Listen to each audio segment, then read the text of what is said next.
ఏం తక్కువందమ్మా? వంశీకృష్ణ గారికి ఏమైనా తక్కువందా? వాళ్ళ తండ్రి గారికి ఏమైనా తక్కువందా?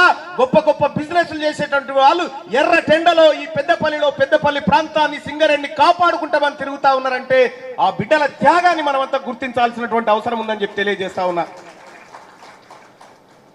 అంతేకాదు ఇవాళ తీన్మార్ మల్లన్న, నేను మా వెంకట్, నా సోదరుడు వెంకట్, బల్మూర్ వెంకట్, ఎన్ఎస్సిఐ ప్రెసిడెంట్, ఇలా ఎన్ఎస్సిఐని పటిష్టంగా ఈ రాష్ట్రంలో నిర్మించినటువంటి బిడ్డ.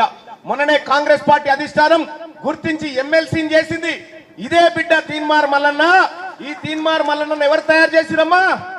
వివేక్ వెంకట స్వామి తయారు చేసిండమ్మా తీన్మార్ మల్లన్నని.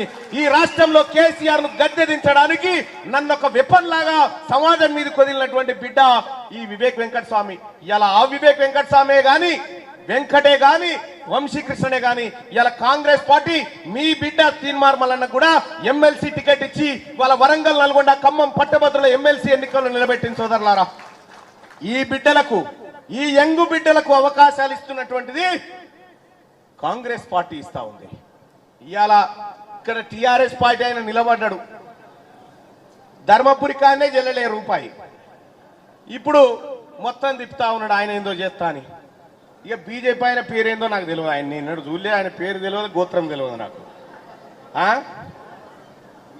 ఏమో కానీ నాకు తెలియదు. కానీ ఇక ఓడిపోయేట ఆయన ముచ్చట పేరెందుకు, గోత్రం ఎందుకు, ఏమెందుకు. కానీ అమ్మా, ఇప్పుడు తెలంగాణ రాష్ట్రంలో అక్కడ ఖమ్మము, నల్లగొండ, నాగర్ కర్నూలు, పెద్దపల్లి, మైబాద్ మేమెక్కువ మెజార్టీ అంటే మేమెక్కువ మెజార్టీ అంటారు.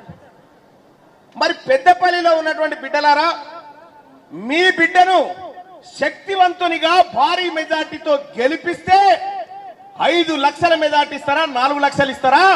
మీ మెజార్టీని బట్టి ఈ రాష్ట్రంలో ఎవ్వరికి రానంత మెజార్టీ ఈ పెద్దపల్లి గడ్డ నుంచి మీ అందరి ఆశీర్వాదంతో మీ బిడ్డ వంశీకృష్ణకు వస్తే రేపొద్దుగాల మీ కండగా నిలబడతాడు.